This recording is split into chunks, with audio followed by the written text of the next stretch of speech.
Praise the Lord. ദൈവത്തിൻ്റെ അതിപരിശുദ്ധ നാമം വാഴ്ത്തപ്പെടുമാറാകട്ടെ. ഇന്ന് വീണ്ടും നിങ്ങളുടെ മധ്യത്തിൽ മീഡിയ മുഖാന്തരം കടന്നു വരുവാൻ ദൈവം സഹായിച്ച വലിയ ഭാഗ്യത്തിന് ഓർത്ത് ഞാൻ ദൈവത്തെ സ്തോത്രം ചെയ്യുകയാണ്.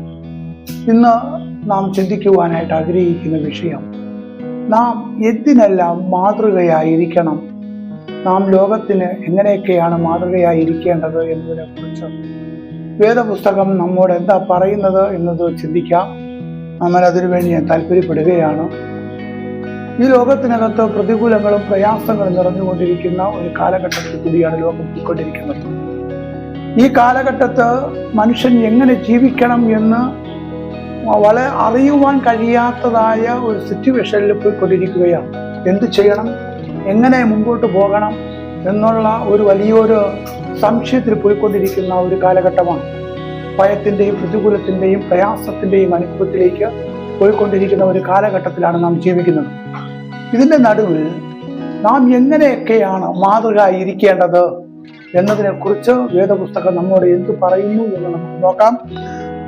ആദ്യമായിട്ട് 1 തിമോഥെയോസ് എഴുതിയ ലേഖന പുസ്തകം 4-ാം അധ്യായം 12-ാം വാക്യം വായിക്കുമ്പോൾ അവിടെ കാണുവാൻ സാധിക്കുന്നത് ഏകദേശം 7 കാര്യങ്ങളാണ് നാം ചെയ്യണം, നാം മാതൃകയായിരിക്കണം എന്ന് ബൈബിൾ നമ്മെ നോക്കി പറയുന്ന കാര്യങ്ങൾ. ഒന്നാമത്തെ കാര്യം, നമ്മുടെ സംസാരവും പെരുമാറ്റവും ദൈവത്തിന് പ്രയോജനമുള്ളതായി തീരണം. അത് മറ്റുള്ളവരുടെ ജീവിതത്തിൽ സന്തോഷത്തിനും സമാധാനത്തിനും കാരണമായി തീരുവാനിടയാകും. അതുകൊണ്ടാണ് 1 തിമോഥെയോസ് 4-ാം അധ്യായം 12-ാം വാക്യത്തിൽ വായിക്കുമ്പോൾ അവിടെ കാണുവാൻ സാധിക്കുന്നത് എങ്ങനെ സംസാരിക്കണം, എങ്ങനെ പ്രവർത്തിക്കണം എന്നതിനെ കുറിച്ച് വ്യക്തമായി അവിടെ പറയുന്നുണ്ട്. നമ്മുടെ സംസാരവും മറ്റുള്ളവരോടുള്ള പെരുമാറ്റവുമാണ് ഈ ലോകത്തിനകത്ത് നമ്മെക്കുറിച്ചുള്ള ഒരു മതിപ്പ് ഉണ്ടാകുന്നത്. അവൻ ദയയോടും സത്യത്തോടുകൂടെ സംസാരിക്കുവാൻ നമ്മൾ തയ്യാറാകുമെങ്കിൽ ദൈവത്തിന്റെ മഹത്വം നമ്മിൽ വെളിപ്പെടുക മാത്രമല്ല, മറ്റുള്ളവർക്കും ഒരു വലിയൊരു അനുഗ്രഹമായി തീരും എന്നത് വളരെ സത്യമായ കാര്യമാണ്. ഇന്ന് എന്തെങ്കിലും ചെറിയൊരു കാര്യം പറഞ്ഞാൽ അതിന് ഉടനെ അവൻ ഒത്തിരി കള്ളത്തനം പറയുന്ന ഒരു അനുഭവത്തിലാണെന്ന് ലോകം പോയിക്കൊണ്ടിരിക്കുന്നത്. എന്തു കാര്യങ്ങൾ പറഞ്ഞാലും അതിന് കള്ളത്തനം കൂടി ചേർത്ത് പറയുകയാണ്. കാരണം എന്തിനാണെന്ന് ചോദിച്ചാൽ, നാം നമ്മുടെ നിലവാരം മികച്ചതാണ് എന്ന് അറിയിക്കുന്നതിന് വേണ്ടി പലരും ഒത്തിരി കള്ളത്തനം പറയാറുണ്ട്. അതല്ല ദൈവം ആഗ്രഹിക്കുന്നത്. ദൈവം ആഗ്രഹിക്കുന്നത് നമ്മുടെ സംസാരവും പെരുമാറ്റവും സത്യസന്ധമായിരിക്കണം എന്നത് ദൈവം വളരെയധികം ആഗ്രഹിക്കുകയാണ്. നാം മികച്ചതായി എന്ന് നമ്മൾ പ്രത്യേകിച്ച് എടുത്തു കാണിക്കേണ്ട ആവശ്യമില്ല. നമ്മുടെ പെരുമാറ്റവും സംസാരവും കേൾക്കുമ്പോൾ, കാണുമ്പോൾ തന്നെ ജനത്തിന് മനസ്സിലാവും നാം എങ്ങനെയുള്ളവരാണ് എന്ന്. അതുകൊണ്ട് ദൈവം പറയുന്നത് ഇതിൽ നമ്മൾ മാതൃകയായിരിക്കേണ്ടത് ഏറ്റവും അത്യാവശ്യമാണ്. അടുത്ത, സ്നേഹവും വിശുദ്ധിയും നമ്മുടെ ജീവിതത്തിൽ ഉണ്ടാകണം. സ്നേഹത്തിലും വിശുദ്ധിയിലും ജീവിക്കുവാൻ നമ്മൾ തയ്യാറാകണം. അങ്ങനെ നമ്മൾ ജീവിക്കുമെങ്കിൽ അത് കണ്ട് ഒത്തിരി വ്യക്തികൾക്ക് മാറ്റം വരുന്നതിന് കാരണമായി തീരും. മറ്റുള്ളവരോടുള്ള ആത്മാർത്ഥമായ സ്നേഹവും ധാർമ്മികതയും നിങ്ങളുടെ ജീവിത ശൈലിയിൽ ഉണ്ടായിരിക്കുമെങ്കിൽ, വിശുദ്ധിയും നമുക്ക് മറ്റുള്ളവരോടുള്ള ഒരു സ്നേഹവും നമ്മുടെ ജീവിത ശൈലിയിൽ ഉണ്ടായിരിക്കുമെങ്കിൽ അത് ദൈവത്തിന്റെ സന്നിധിയിൽ നാം ഒരു മികച്ച വ്യക്തിയായി തീരും. മറ്റുള്ളവർക്ക് ക്രിസ്തുവിലേക്ക് വരുന്നതിന് കാരണമായി തീരും എന്ന് വ്യക്തമായി വേദപുസ്തകം സാക്ഷ്യപ്പെടുത്തുകയാണ്. അടുത്ത വായിക്കുമ്പോൾ കാണുവാൻ സാധിക്കുന്നത് താഴ്മയും നിസ്വാർത്ഥതയും നമുക്കുണ്ടായിരിക്കണം. ഫിലിപ്പിയരുടെ ലേഖന പുസ്തകം 2-ാം അധ്യായം 5-ാം വാക്യം വായിക്കുമ്പോൾ അവിടെ കാണുവാൻ സാധിക്കുന്ന ഒരു ഭാഗമാണ് പറയുന്നത് താഴ്മയും നിസ്വാർത്ഥതയും. എന്താണ് ഈ നിസ്വാർത്ഥത എന്ന് പറഞ്ഞാൽ, നമുക്ക് വേണ്ടി മാത്രം നിൽക്കാതെ മറ്റുള്ളവരുടെ ജീവിതത്തിലും സുരക്ഷിതമുണ്ടാകണം എന്ന് നാം ചിന്തിക്കുകയാണെങ്കിൽ അതാണ് ദൈവത്തിന്റെ സ്വഭാവ ഗുണങ്ങളിൽ ഒന്ന് എന്ന് വ്യക്തമായി വേദപുസ്തകം പറയുന്നു. നമുക്ക് അറിയാം, യേശുവിന്റെ ജീവിതം വളരെ താഴ്മയിലും മറ്റുള്ളവരെ സേവിക്കുന്നതിലും ശുശ്രൂഷ ചെയ്ത് കാണിക്കാനും പഠിപ്പിക്കാനും ഒക്കെ യേശു തൻ്റെ സുവിശേഷ വേളയിൽ ആ സമയങ്ങൾ ചെലവഴിക്കുവാനായിട്ടിടയായി.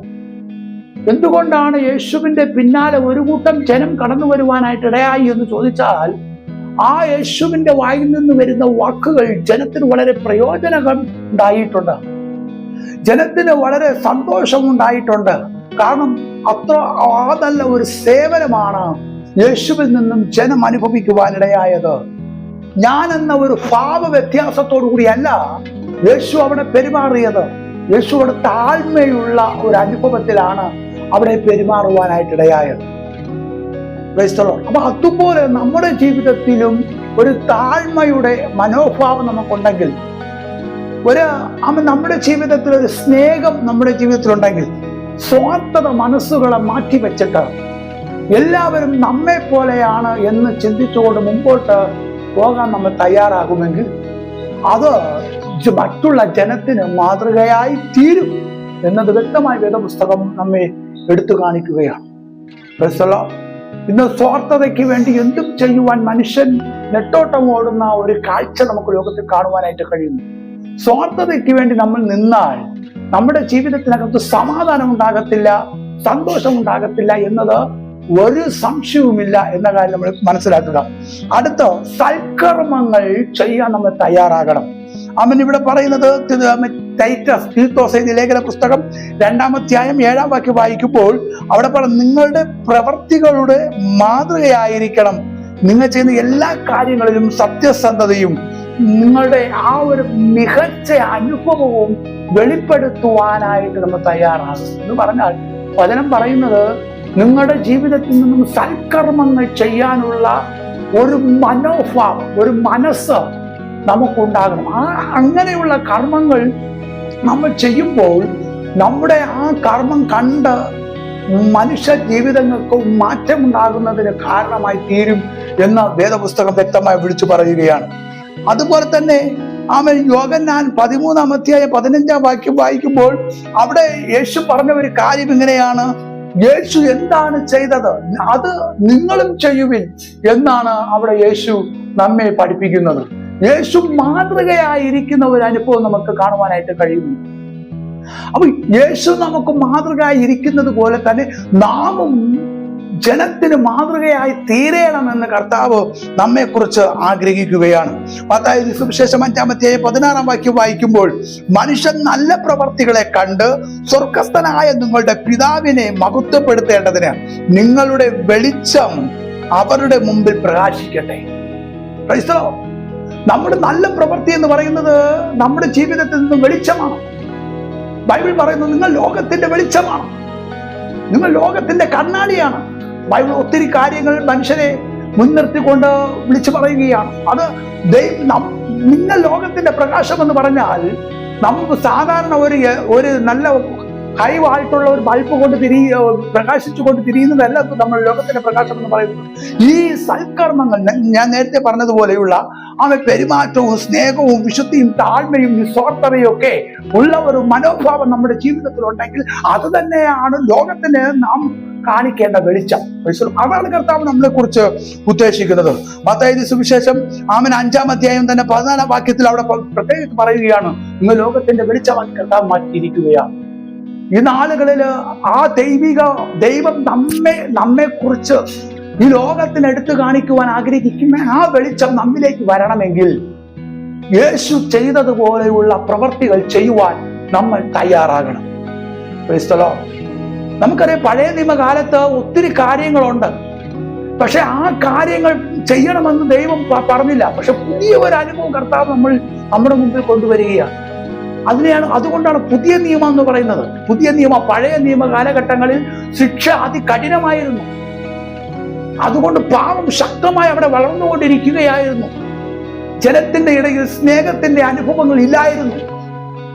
അതുകൊണ്ടാണ് ജനം ഒത്തിരി പാപത്തിൽ വീണു പോകുന്നത് കൊണ്ടാണ് അവിടെ വയലേഷനെ കുറിച്ച് ഒത്തിരി പറയപ്പെടുന്നുണ്ട്. അതിനെയൊക്കെ മാറ്റി സ്നേഹത്തിന്റെ അനുഭവം കൊണ്ട് മനുഷ്യനെ നല്ല രീതിയിലേക്ക് കൊണ്ടുവരുവാൻ കഴിയും. പാപരഹിതമാകുന്ന ജീവിതത്തെ നയിക്കാൻ മനുഷ്യന് സ്നേഹത്താൽ കഴിയും എന്ന് യേശു നമുക്ക് ശുശ്രൂഷ ചെയ്ത് കാണിച്ചു തന്നതുപോലെ നിങ്ങളും അങ്ങനെ ചെയ്യണമെന്ന് കർത്താവ് ആഗ്രഹിക്കുന്നു. നമ്മളെല്ലാവരും പ്രസംഗിക്കാറുണ്ട്, ലോകത്തിന്റെ വെളിച്ചമാണ് നാം. എന്നെ കേൾക്കുന്ന പ്രിയരെ, എന്താ വെളിച്ചം? വെളിച്ചത്തെ കുറിച്ച് വേദപുസ്തകം പറയുന്നത് മാതൃകയായിരിക്കുക. യേശു എന്താ ചെയ്തത് അത് നമ്മിൽ നിന്ന് പ്രകടമാക്കുവാൻ നമ്മൾ തയ്യാറാക്കുമെങ്കിൽ നിശ്ചയമായിട്ട് നമ്മുടെ നല്ല പ്രവൃത്തികൾ കണ്ട് യേശുവിനെ അറിയുവാൻ യേശുവിനെ ആരാധിക്കുവാൻ, സന്തോഷത്തോടും സമാധാനത്തോടും ജീവിക്കുവാൻ ഈ ലോകത്തിനകത്ത് കഴിയും എന്നത് സത്യമായ കാര്യമാണ്. അതുകൊണ്ട് ഈ നാളുകളിൽ ഈ ശബ്ദം കേൾക്കുന്ന ആർക്കെങ്കിലും ഇപ്രകാരം ചിന്തിക്കുക, നല്ല രീതിയിൽ നല്ല ഒരു മനുഷ്യനായി ജീവിക്കണമെന്ന് ആരെങ്കിലും ആഗ്രഹിക്കുകയാണെങ്കിൽ ഈ ശബ്ദം നിങ്ങൾക്ക് വളരെയധികം പ്രയോജനമായി തീരട്ടെ.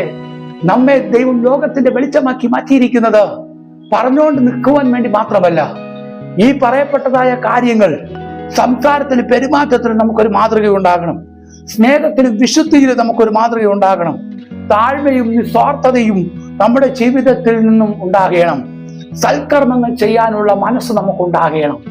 ഇങ്ങനെയുള്ള കാര്യങ്ങൾ നമ്മൾ ചെയ്യാമെങ്കിൽ നിശ്ചയമായിട്ടും നാം ലോകത്തിന്റെ വെളിച്ചമാണ്, നാം ലോകത്തിന്റെ കണ്ണാടിയാണ്.